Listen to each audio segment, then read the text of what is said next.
Hey everybody, Drew McLellan here from Agency Management Institute. This week coming to you from Wooster, Ohio. We are moving our youngest out of the dorm for the holiday season. So I still have some questions from the summit that I did not get to answer at the summit, as you know. So I want to cover those, a couple of those today, because I think these two questions are related. The first one was, how do we enforce more rigor and discipline after years of being too easygoing without strict measures? Note, particularly after you've grown past a certain point, so like 25 FTEs. And the related question is, have the attitudes of young workers changed, pandemic or otherwise, or am I just turning into my father? Okay, so a couple things are normal in our world, which is for many agencies when things get soft or slow and when we don't downsize appropriately, we have more bodies than we have work. And so the work pace gets slower. That's a normal agency thing. Then you add COVID into the mix where, again, for many of us, work slowed down for at least a few months and we were working differently. We were working remotely.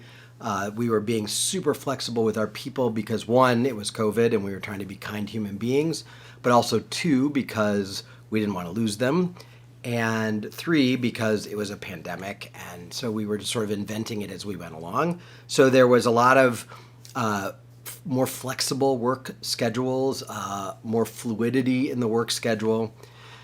And I think for many of you, 23 has been a tough year, and so because you have good employees, some of you have chosen to stay overstaffed because you don't want to lose the good people because you know business is going to come back. So for a lot of reasons, things have slowed down in your agency, for many of you. And when things slow down, people get used to that pace. They get used to, there's this, I've talked about this before, there's the law called Parkinson's Law, which basically says a task will grow to fill the amount of time we give it to get completed. So when you tell someone they have to clean the kitchen in 30 minutes, they can clean the kitchen in 30 minutes. But if you've ever done this with your teenagers and told them they had to clean the kitchen sometime today, guess what? That kitchen took all day to clean. So we have been sort of the victims of Parkinson's Law, which is that we've sort of allowed work to inflate to fill the amount of time that we had to do it because we didn't have enough work on anybody's plate. So number one, I think is dangerous, somewhat accurate, but dangerous to paint any generation of employees by one brush. Are younger employees different? Yes. Do they have different expectations? Absolutely. Do they have to be managed differently?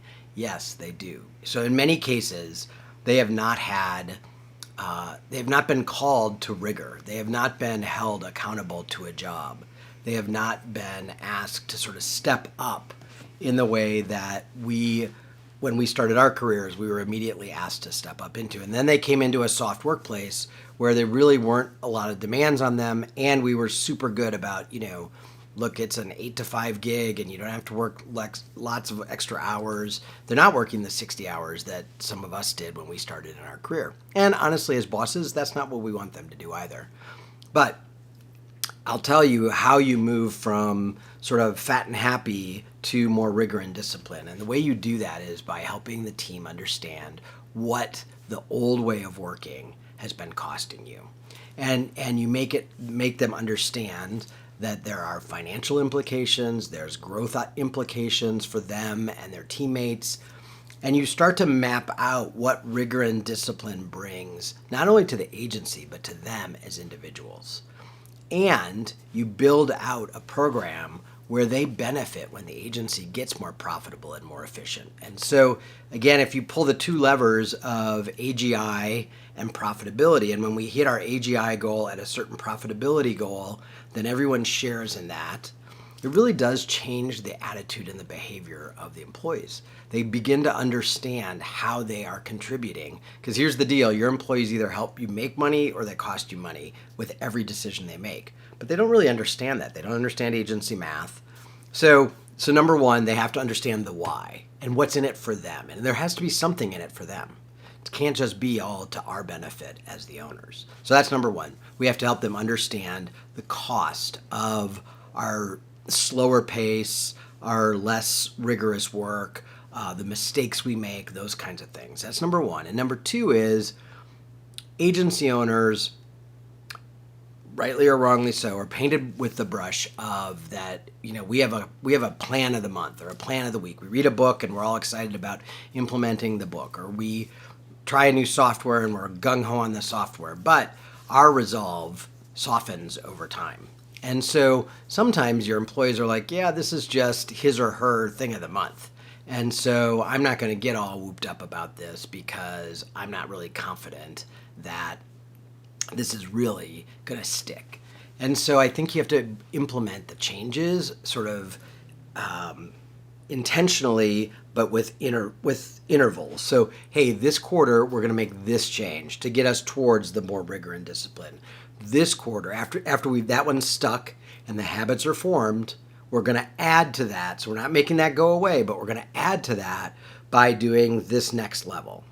Then the next quarter, the same thing. And then, so if you frame it in a way, and this is a great time of year to do this, if you frame it in a way that, look, this is the year where we get serious about sort of leveling up the work, the quality of the work, the lack of mistakes, the discipline that we bring to our work, because we want to make sure we don't get commoditized. We want to make sure we can command a premium price.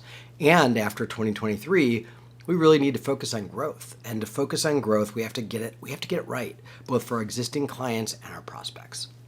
So I think if you try those things, number one, helping them understand the why, building something in it for them for the why, and then doing it in sort of moments or quarters where you're just layering on the change and layering on the discipline rather than trying to do it all at once. Because quite honestly, when we bite off more than we can chew, it doesn't stick.